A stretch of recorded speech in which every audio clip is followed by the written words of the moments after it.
दोस्तों, आप सभी को नमस्कार। आपका स्वागत है Saurabh Goswami UPSC GS foundation इस यूट्यूब चैनल पर।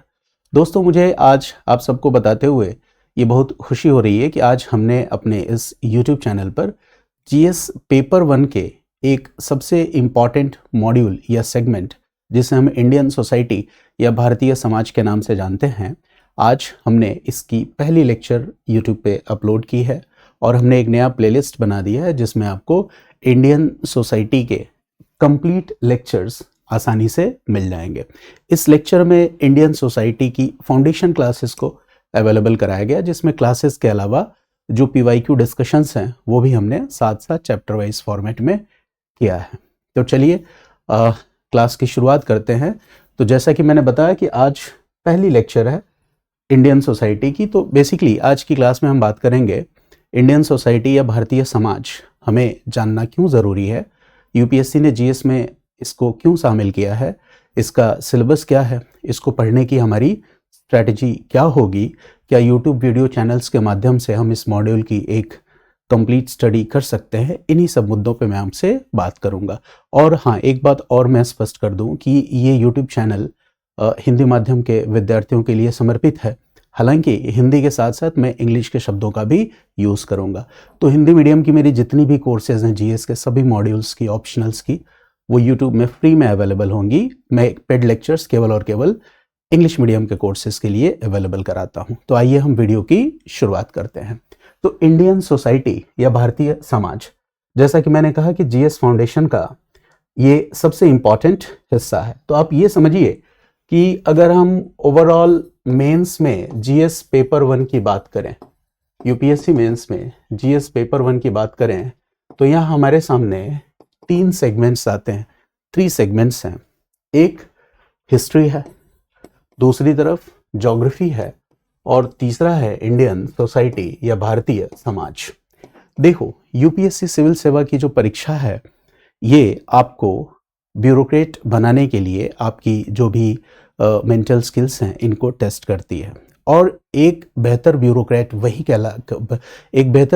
के रूप में वही काम कर पाता है जिसको इंडिया की हिस्ट्री, ज्योग्राफी और इंडियन सोसाइटी के स्टैटिक और डायनेमिक पोर्शंस की अच्छी समझ हो। तो आप एक अच्छे ब्यूरोक्रेट के रूप में काम कर पाएंगे। यही रीज़न है कि जो हमारा इंडियन सोसाइटी है, इसको जीएस मेंस के सबसे कोर सिलेबस या कोर हिस्से में शामिल किया गया। अब ये जो इंडियन सोसाइटी है, भारतीय समाज, तो भारतीय समाज के बारे में हमें क्या समझना है? देखो, भारतीय समाज के बारे में हम सबकी अंडरस्टैंडिंग का जो लेवल है, हमारी समझ का जो स्तर है, वो भिन्न भिन्न है। जैसे भारतीय समाज या हमारे समाज में होने वाली जो घटनाएं हैं, इनके बारे में सबका पर्सपेक्टिव अलग है। लेकिन एक ब्यूरोक्रेट या एडमिनिस्ट्रेटर होने के नाते आपका पर्सपेक्टिव, आपका आउटलुक बहुत ही बैलेंस्ड होना चाहिए, संतुलित होना चाहिए। साथ ही साथ आपका माइंडसेट हमेशा क्रिटिकल होना चाहिए, यानी क्रिटिकल आउटलुक। यही रीज़न है कि जब आप मेंस के क्वेश्चन को देखते हैं तो वहाँ लिखा रहता है with a critical outlook, critical analysis, do you agree with this view, give arguments in support of your opinion. यानी कि इस तरह के जो कीवर्ड्स यूज़ किए जाते हैं मेंस के क्वेश्चन में, वो ये साफ जाहिर करते हैं कि यूपीएससी कहीं ना कहीं कैंडिडेट्स की क्रिटिकल आउटलुक को टेस्ट करने की कोशिश कर रही है। अब सवाल ये उठता है, जैसा मैंने कहा कि इंडियन सोसाइटी के बारे में हम सबकी अंडरस्टैंडिंग का लेवल अलग अलग है। देखो, यूपीएससी हमसे क्या जानना चाहता है, यूपीएससी हमसे किस तरह के नॉलेज, ज्ञान या उसके एप्लीकेशन की अपेक्षा रखता है, ये बात जानने का सबसे आसान तरीका होता है यूपीएससी में पूछे गए विगत वर्षों के प्रश्न, प्रीवियस ईयर क्वेश्चंस। वहाँ से हमें एक इंसाइट मिल जाता है। जैसे पिछले वर्षों यूपीएससी ने इंडियन सोसाइटी वाले सेगमेंट से एक प्रश्न पूछा और वो ये प्रश्न था कि क्या कारण है कि महिलाओं में आत्महत्या के मामले बहुत तेजी से बढ़ते जा रहे हैं। तो अब आप ये बताइए कि ये तो सुनने में बहुत ही जनरलाइज क्वेश्चन लगता है, और आपके आसपास जितने भी लोग हैं, आपके पेरेंट्स हैं, हो सकता है उन्होंने कभी सिविल सेवा की तैयारी ना की हो, आपके दादाजी हो, ग्रैंड पेरेंट्स हो, आप किसी से भी ये सवाल पूछोगे तो इसका कुछ ना कुछ आंसर हर व्यक्ति देगा। सबकी अपनी अंडरस्टैंडिंग है कि महिलाओं में आत्महत्या के मामले क्यों बढ़ते जा रहे हैं। पहले कम थे, अब ज़्यादा हो गए, ज़्यादा हुए तो क्यों हुए। लेकिन as a civil service aspirant आप इस मुद्दे को कैसे देखते हो, ये जानना बहुत ही ज़रूरी है, समझना बहुत ज़रूरी है। और इसके अलावा भी और भी बहुत सारे प्रश्न हैं, मैं प्रश्नों पे भी बात करूंगा। मेरे कहने का मतलब ये है कि ये एग्ज़ाम सिर्फ और सिर्फ आपके आंसर राइटिंग स्किल या आईक्यू और आईक्यू इसकी परीक्षा नहीं है। मैंने बहुत पहले आपको बताया है दूसरी क्लासेस में कि इमोशनल क्वोशेंट ईक्यू भी इंपॉर्टेंट है, सिर्फ आईक्यू से काम नहीं चलेगा। यानी एज एन एडमिनिस्ट्रेटर, एक प्रशासक के रूप में, एज अ ब्यूरोक्रेट, एक नौकरशाह के रूप में आपके अंदर सामाजिक संवेदनशीलता है कि नहीं, सोशल सेंसिटिविटी है कि नहीं, ये भी टेस्ट करना इस एग्ज़ाम का काम है।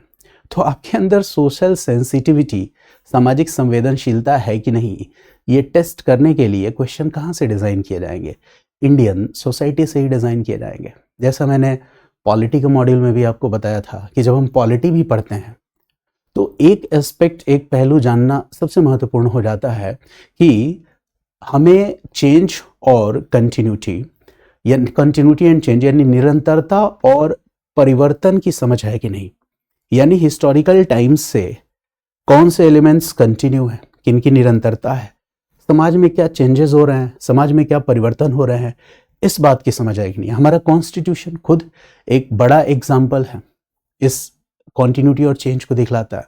हिस्ट्री में ऐसे तमाम हमें एपिसोड्स मिलते हैं। क्वेश्चन भी पूछा गया है कि सिंधु घाटी सभ्यता की निरंतरता सिर्फ धार्मिक और आध्यात्मिक क्षेत्रों तक सीमित नहीं है। यानी वो सवाल, एंशिएंट इंडियन हिस्ट्री का सवाल आपसे ये अपेक्षा रखता है कि आप चेंज को समझ रहे हैं कि नहीं, कंटिन्यूटी को समझ रहे हैं कि नहीं। इंडियन सोसाइटी कॉन्टिन्यूटी और चेंज के एलिमेंट्स को अपने अंदर समाहित किए हुए है। भारतीय संविधान इंडियन कॉन्टिन्यूटी और चेंज, भारतीय निरंतरता और परिवर्तन के तत्वों को अपने अंदर समाहित किए हुए है। क्या आप इस लाइन के मतलब को डिकोड कर सकते हैं? हमारे समाज में भी इसी तरह से कंटिन्यूटी और चेंज,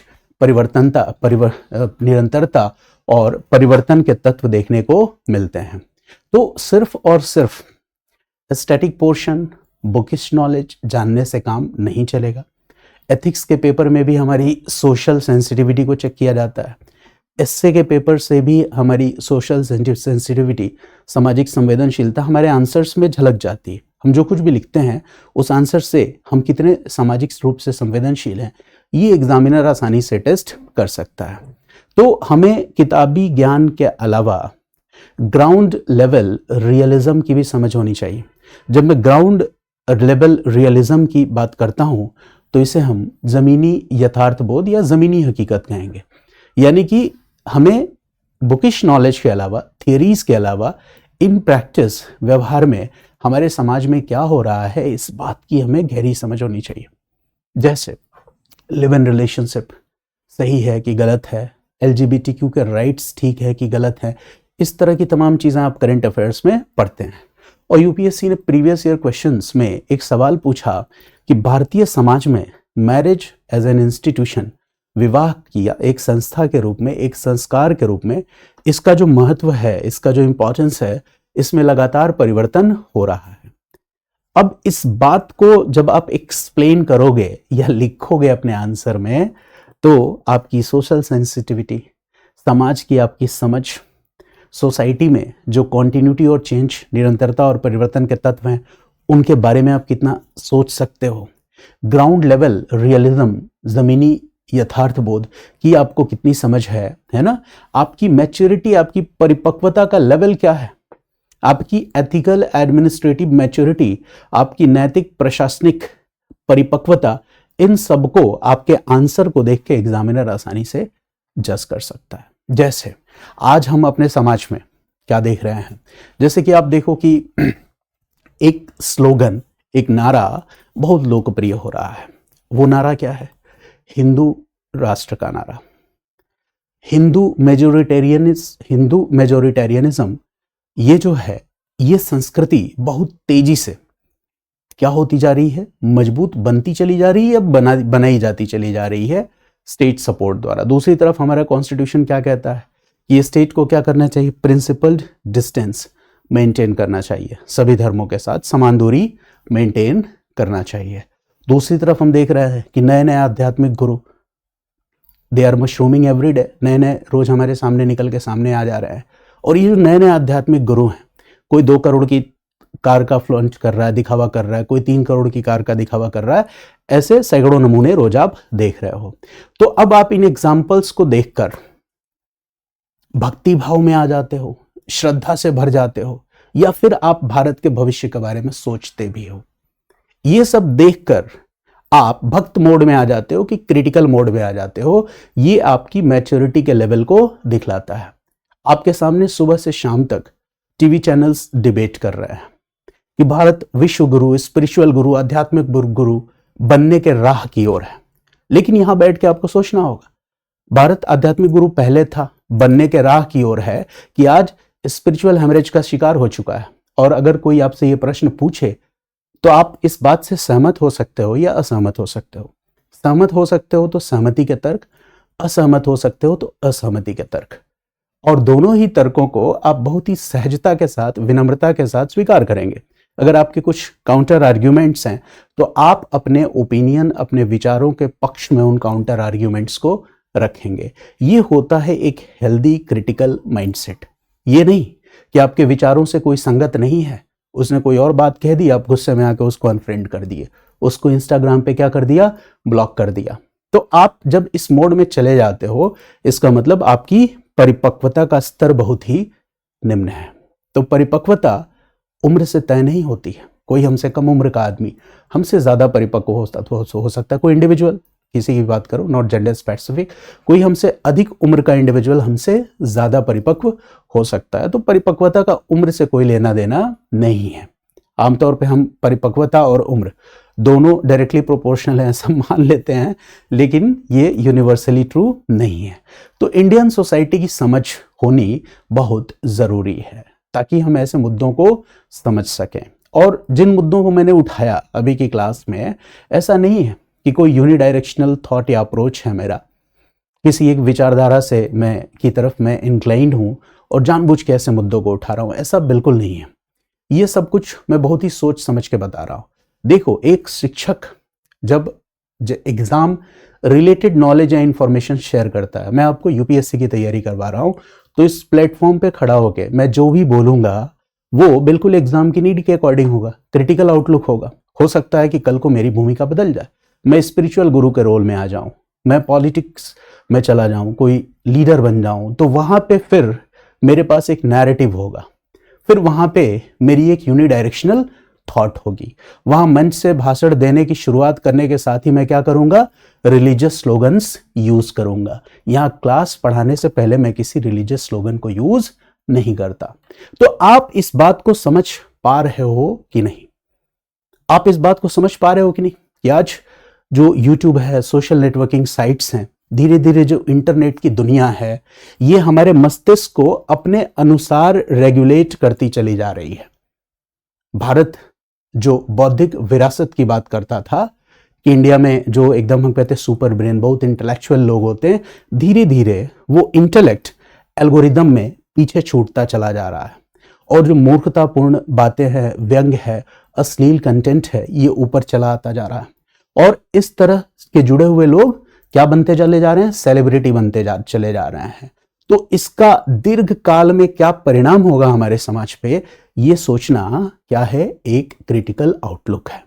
तो ये सारी चीजें हम समझेंगे इंडियन सोसाइटी की क्लास में। तो इंडियन सोसाइटी बहुत ही डायनेमिक पोर्शन है, और ये चूंकि इंस्टीट्यूट में कहीं भी अगर हम पढ़ाते हैं तो एक मॉड्यूल के साथ चलना पड़ता है। तो ये मेरी बहुत लंबी इच्छा थी कि मैं इस मॉड्यूल को पढ़ाऊँ हिंदी माध्यम के छात्रों के लिए। वैसे भी हिंदी मीडियम में आप जानते हैं कि क्वालिटी कंटेंट यूट्यूब पे हिंदी के इंग्लिश मीडियम में भी नहीं है, लेकिन फिर भी तो हमें क्या करना है कि हिंदी मीडियम में क्वालिटी कंटेंट आपको फ्री में अवेलेबल कराना है, और अपनी क्लासेस को सिलेबस के साथ इंटीग्रेट करते हुए, सारे जो PYQs हैं उनको डिस्कस करते हुए, जितने जो करंट इश्यूज हैं उन सबको शामिल करते हुए मैं इस प्लेलिस्ट को इन टोटलिटी कंप्लीट करूंगा, जिससे आपकी तैयारी को डेफिनेटली आप मेंस में और बेहतर, जहां पे भी आप हो, वहां से आप थोड़े और बेहतर हो पाओगे।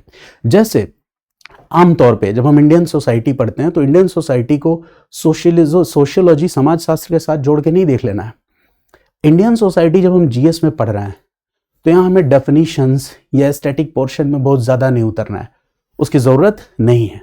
इंडियन सोसाइटी भारतीय समाज को पढ़ते वक्त इसका मतलब यह है कि हमें अपना माइंडसेट, हमें अपने नॉलेज को इस लेवल पे लाना है ताकि हम इस बात को समझ सके कि अंडर स्ट्रेस, दबाव की परिस्थिति में हमारा समाज किस तरह से रिएक्ट करता है, परिवर्तन की स्थिति में हमारा समाज किस तरह से रिएक्ट करता है, ट्रांजिशन या संक्रमण की स्थिति में हमारा समाज किस तरह से रिएक्ट करता है ना। इनइक्वालिटी है, समाज में असमानता है, असमानता को दूर करने के लिए अगर कोई विचार आ रहा है तो उस विचार के प्रति हमारा समाज कैसे रिएक्ट करता है। जब मॉडर्निटी या आधुनिकता के तत्वों का समावेश हमारे समाज में हो रहा हो तब हमारा समाज किस तरह से रिएक्ट करता है। गवर्नेंस में हम कोई ऐसा रिफॉर्म्स इंट्रोड्यूस करते हैं, इनिशिएट करते हैं, प्रशासन में हम कोई भी ऐसा सुधार इनिशिएट करते हैं जो समाज या धर्म से जुड़ा हुआ हो, तो उन सुधारों को लेके हमारा समाज कैसे रिएक्ट करता है। तो इंडियन सोसाइटी भारतीय समाज को एज अ मॉड्यूल पढ़ने के पीछे जो उद्देश्य है वो यही है। जैसे चूंकि देखो मैं जो भी स्ट्रेटजी बताऊंगा वो यूपीएससी के पीवाईक्यूज के बेसिस पे ही बताऊंगा क्योंकि मेरी क्लासेस 100% एग्जाम रेलेवेंट होती हैं। तो देखो मैं क्या बता रहा था कि जैसे यूपीएससी ने एक क्वेश्चन पूछा पहले और वो प्रश्न ये था कि भारत में जो जनजातीय विकास है, the tribal development in India is centred around 2 axis, है ना। यानी कि भारत में जनजातीय विकास जो है, ट्राइबल डेवलपमेंट, ये 2 धुरी के इर्द गिर्द घूमता है ना।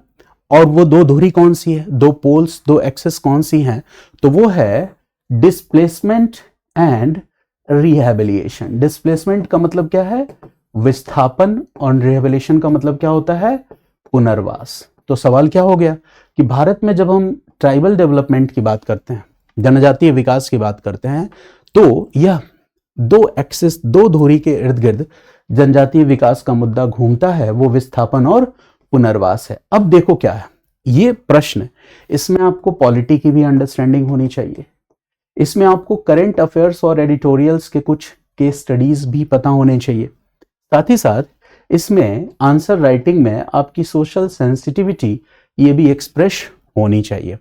तो अगर ये सारी चीजें आपके आंसर में होंगी तब आपका आंसर परफेक्ट होगा, और उससे भी ज्यादा चैलेंजिंग है कि आपका आंसर 150, 200 या 250 वर्ड्स के फॉर्मेट में होना चाहिए।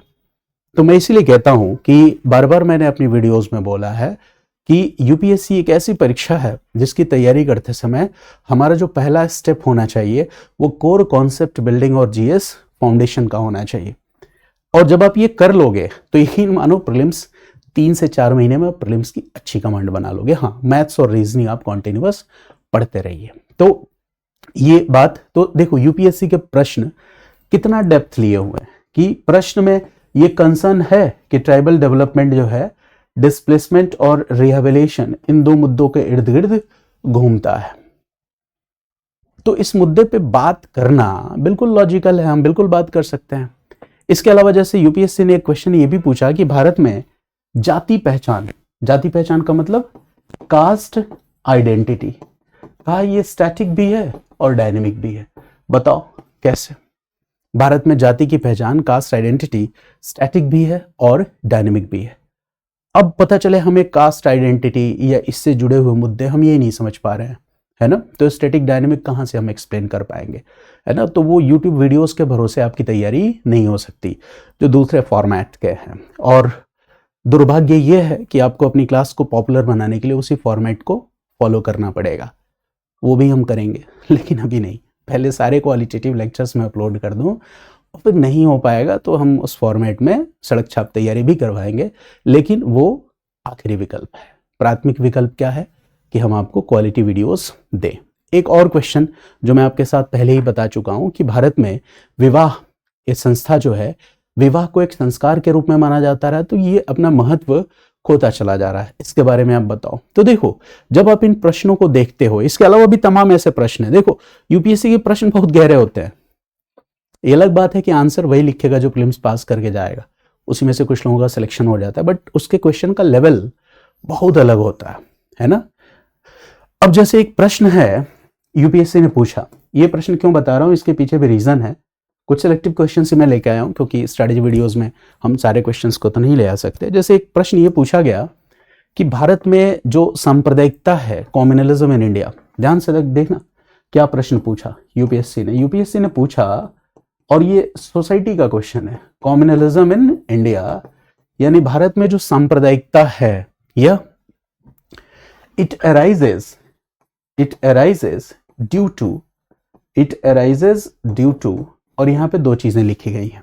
भारत में सांप्रदायिकता का उदय दो कारणों से होता है। पहला, पावर स्ट्रगल और रिलेटिव डिप्राइवेशन, पावर स्ट्रगल, और दूसरा पॉइंट क्या है, रिलेटिव डिप्राइवेशन। एक्सप्लेन। भारत में सांप्रदायिकता का उदय, communalism in India arises due to power struggle, शक्ति के लिए संघर्ष, सत्ता के लिए संघर्ष, और दूसरा रिलेटिव डिप्राइवेशन, सापेक्षिक वंचना के कारण। आप एक्सप्लेन करिए। देखो, ये क्वेश्चन इंडियन सोसाइटी का है, क्योंकि आपको इसको करेंट पर्सपेक्टिव में लिखना है, but as a student of UPSC aspirant, आप जब मॉडर्न इंडियन हिस्ट्री पढ़ते हो, जैसे मेरी मॉडर्न इंडियन हिस्ट्री की क्लासेस अगर आपने की हैं, तो वहां मैंने आपको सर सैयद अहमद खान बताया होगा, या growth of communalism in India पढ़ाया होगा, भारत में सांप्रदायिकता का विकास, और वहां पे मैंने ये दोनों बातें बताई थी हिस्ट्री के कॉन्टेक्स्ट में, कि कैसे जो पावर कॉन्फ्लिक्ट है या पावर स्ट्रगल, और साथ ही साथ जॉब और अपॉर्चुनिटीज, जॉब और एम्प्लॉयमेंट के लिए जो होने वाला संघर्ष है, नौकरियों के लिए होने वाला संघर्ष है, ये जिसको रिलेटिव डिप्राइवेशन भी हमने कहा, ये भी सांप्रदायिकता को बढ़ाने में एक फैक्टर था। तो देखो, हिस्ट्री की क्लासेस में, जीएस फाउंडेशन में, मॉडर्न इंडियन हिस्ट्री में, जब आप growth of communalism in India, Bharat में सांप्रदायिकता के विकास, इस टॉपिक को पढ़ते हो, तो वहां पे भी लगभग यही चीज आप पढ़ते हो। लेकिन आज स्वतंत्र भारत में, है ना, सांप्रदायिकता का जो विकास हो रहा है, ये इन दो कारणों से हो रहा है। तो अब आपको अपने ओपिनियन लिखना है। आप बताओ, ये क्वेश्चन क्या इन डेप्थ अंडरस्टैंडिंग डिमांड करता है? हाँ, आपको घटनाओं या मुद्दों की अच्छी समझ होनी चाहिए। हम एक शब्द यूज करते हैं, रिलीजियसनेस, धार्मिकता। एक शब्द यूज करते हैं, कम्युनलिज्म, सांप्रदायिकता।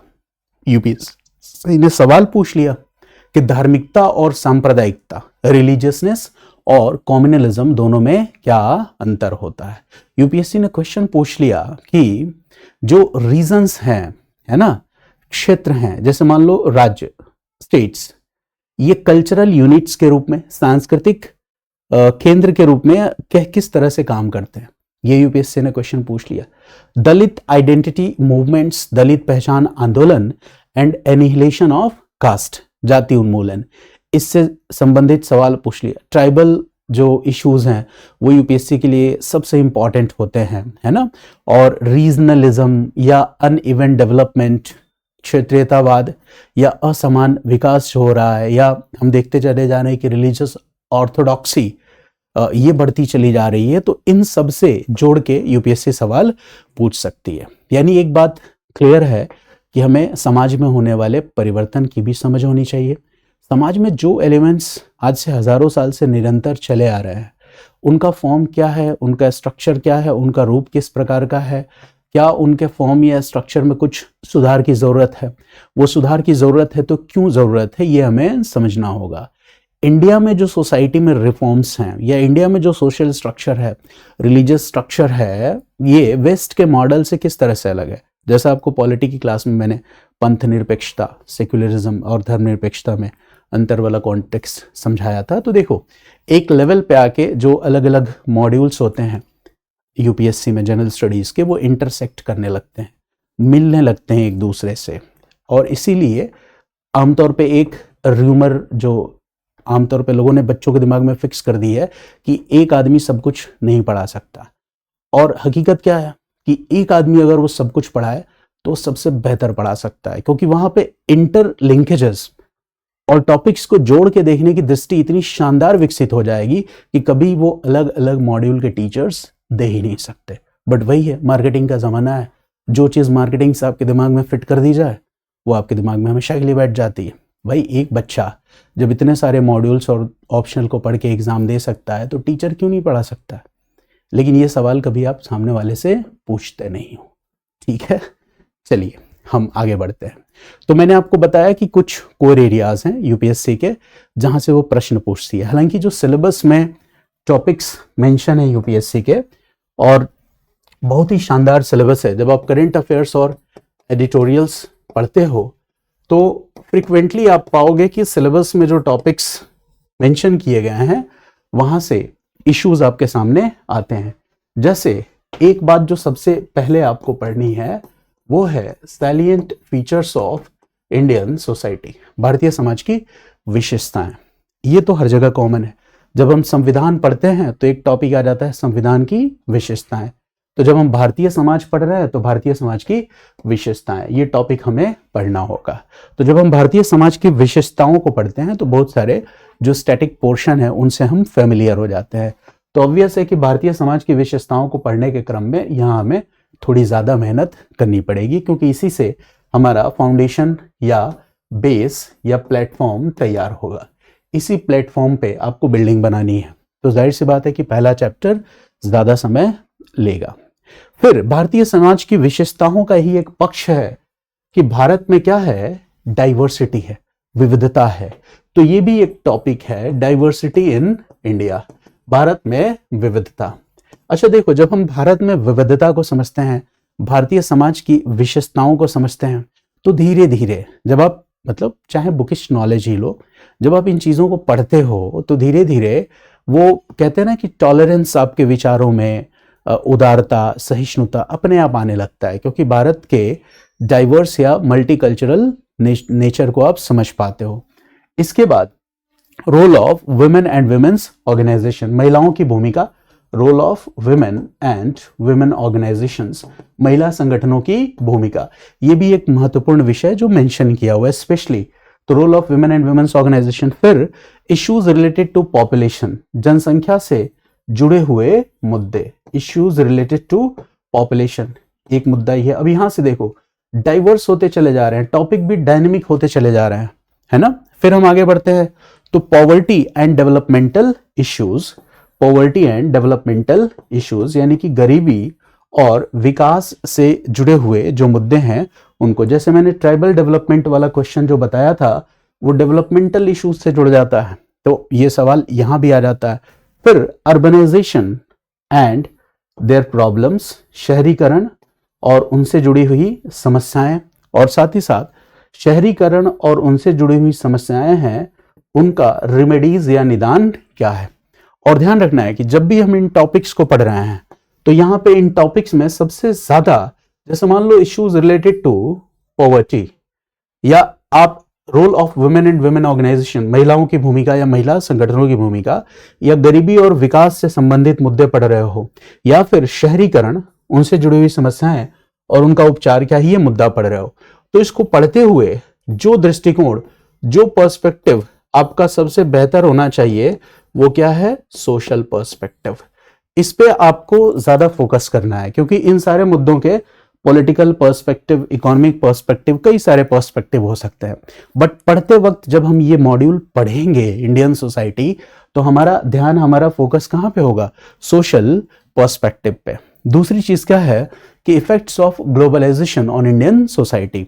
आज वैश्वीकरण का दौर है, तो वैश्वीकरण के दौर में भारतीय समाज पर, इंडियन सोसाइटी पर वैश्वीकरण का क्या प्रभाव पड़ रहा है, effects of globalisation on Indian society, भारतीय समाज पर वैश्वीकरण का प्रभाव, ये भी हमें जानने समझने की जरूरत है। और सबसे बड़ा मुद्दा है सोशल एम्पावरमेंट, सामाजिक सशक्तिकरण। और ये वर्ड अम्ब्रेला टर्म है, यहाँ पे हम सोशल एम्पावरमेंट की बात कर रहे हैं, सामाजिक सशक्तिकरण की बात कर रहे हैं। तो समाज में वृद्ध हो, बुजुर्ग हो, विकलांग महिलाएं, दिव्यांग जिनको हम कहते हैं, विकलांग नहीं दिव्यांग महिलाएं, है ना, युवा सशक्तिकरण, तमाम ऐसे मुद्दे यहाँ पे आ जाएंगे, है ना, अल्पसंख्यकों का सशक्तिकरण, तो LGBTQ का सशक्तिकरण। तो जब हम सोशल एम्पावरमेंट पढ़ रहे हैं तो इस सोशल एम्पावरमेंट के डिफरेंट डायमेंशंस हैं, विविध आयाम हैं, तो हमें उन सभी आयामों को समझने की जरूरत है। अभी मैंने आपको एग्जाम्पल में बताया ना कि सवाल पूछा कि रिलीजियसनेस और कॉम्युनलिज्म में क्या अंतर है, या फिर communalism in India arises due to, है ना, पावर कॉन्फ्लिक्ट, पावर स्ट्रगल, और दूसरा रिलेटिव डिप्राइवेशन, भारत में सांप्रदायिकता का उदय, शक्ति संघर्ष और सापेक्षिक वंचना। तो यानी कि देखो, कॉम्युनलिज्म से जुड़े हुए मुद्दे पूछे जाएंगे, रीजनलिज्म और सेक्युलरिज्म इससे जुड़े हुए मुद्दे पूछे जाएंगे। Communalism, regionalism, secularism, communalism, regionalism, secularism. Secularism हम पॉलिटी में पढ़ते हैं, इसकी भी समझ हमें होनी चाहिए। तो अगली बार अगर आपसे कोई ये कहे, एक सवाल पूछ ले कि do you think that the social conditions in India are subject to spiritual haemorrhage, India is not on the path of becoming विश्व गुरु, ठीक है, हमारे पास जो विरासत था हम उसी को नष्ट किए जा रहे हैं, जो भी हमारी स्पिरिचुअल हेरिटेज थी हम उसको नष्ट करने में कोई कसर नहीं छोड़ रहे हैं। तो बिल्कुल आपको इस भाव में नहीं आ जाना है कि सामने वाले बात कैसे कह सकता है, नहीं, वो कह सकता है, वो पूछ सकता है। अगर आप इस बात से सहमत नहीं है तो आप तर्क दीजिए, ठीक है, कि ऐसा नहीं है। तो समाज की जो चिंताएं हैं, जो वाजिब चिंताएं हैं, उस पर हमें गौर करना पड़ेगा। और देखो, समाज में जो कुछ भी होता है वो अनायास नहीं होता है, उसके पीछे एक स्कीम होती है, एक योजना होती है जो बहुत ही साइंटिफिक तरीके से तैयार की जाती है, वैज्ञानिक तरीके से तैयार की जाती है, और इस योजना को हम कहते हैं प्रोपेगेंडा। और वो करने वाले कुछ मुट्ठी भर लोग होते हैं जो उस योजना को तैयार करते हैं और इम्प्लीमेंट करते हैं। तो इस बात को समझना है ना कि क्या हमारे लिए प्रगतिशील है, या कौन सी चीजें ऐसी हैं जिनको स्वीकारते चले जाने पे दीर्घ काल में भारत के भविष्य को खतरा उत्पन्न हो सकता है। ये होता है आपके अंदर दूरदृष्टिता का विकास, foresightedness in your thought and outlook. तो वो फॉरसाइटेडनेस कैसे आएगी? वो फॉरसाइटेडनेस स्टडी से आएगी, अध्ययन से आएगी, हेल्दी इंटेलेक्चुअल डिस्कोर्स को सुनने और समझने से आएगी, जो आमतौर पे हम भूलते चले जा रहे हैं। इंटेलेक्चुअल डिस्कोर्स तो दूर की बात है ना। तो ये बात आपको समझना है। तो मुझे लग रहा है कि आप सिलेबस के बारे में आपको एक आइडिया हो गया, सवाल किस तरह के पूछे जा रहे हैं ये भी आइडिया हो गया।